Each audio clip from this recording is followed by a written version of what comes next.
Going through the box and the set and pulling out some decent stuff here and there. This is probably some of the most notable stuff, but not the best stuff. Like Time Crisis 2 is like 17. Astro Boy in this condition is like, well, you know, I forgot.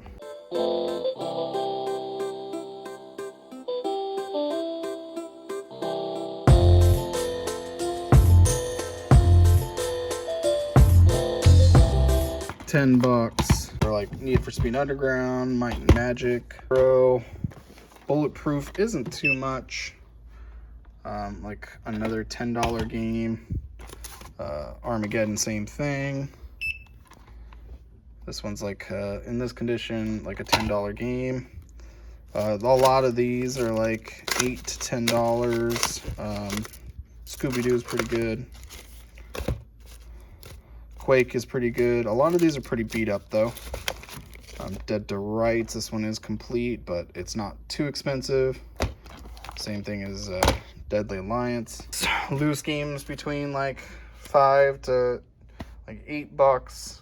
These are all just the ones I kind of pulled off that I might be keeping. A bunch of loose like cases. I've been giving away all the discs, like some of the ones that just aren't great or I don't need. These ones are more of the sports titles and Gran Turismos. Here's some more empty cases I'll be keeping. So these are kind of just the garbage. I will be looking through these a little bit more just to make sure I'm not missing any, but in general, these are all the cheap sports ones, or cheap sports stuff. 360 discs that are just kind of in rough shape. You know, I'm not saying there's anything okay, but when you have Devil May Cry loose compared to, you know, 2 copies of Devil May Cry, 1 complete black label and no manual, you don't really need the disc ones. Prince of Persia I might keep if I don't have one. We can start talking about like some of the decent titles and stuff that will make my money back hopefully fast. Oni, no manual, about a $20 game. Buffy, the Vampire Slayer, no cover art, or $20 game with no cover art. Probably some of the better ones. We have Kirby Triple Deluxe. It's about a $20. Then we have Resident Evil Code Veronica X. That one's only a $10 game. But then you have, you know, Resident Evil Outbreak, about a $12 game.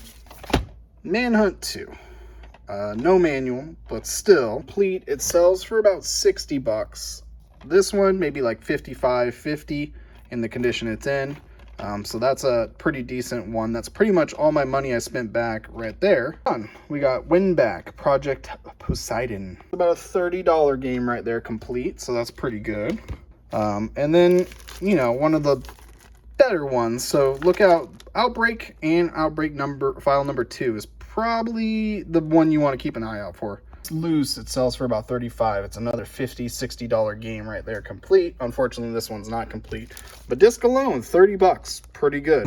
Just this game and this game alone pretty much paid for, this game almost paid for the whole lot. So not even that game, like Code Veronica and that game pretty much paid for the whole lot. So that means this is all profit. Everything else is just pure profit. And if I miss some stuff in the sports game section, there's some profit in there. We got some better titles in here, but at this point, I could be a little more picky choosy. Time Crisis is about 17, so about 15. A lot, in my opinion. I'm looking to probably make around $150, maybe $200, depending on condition and everything, but that is pretty good, and I'm pretty happy because, to be honest, I picked this up blind, didn't know exactly what I was getting, and it was $60. And so far, every time I pick up stuff, there's at least a couple decent titles in there to pay for the lot. So I'm always happy about that. Now, the condition on these is hit or miss. Sometimes they're decent, sometimes they're not. Most of the time, they're on the not side. But in my opinion, this is a fantastic lot. These actually might be getting them cleaned from Travis, just getting them kind of in better shape than what they are right now. I mean, I've cleaned them, just, you know, I want to make them sure they look fantastic. Thank you for watching. Until next time, don't forget to level up!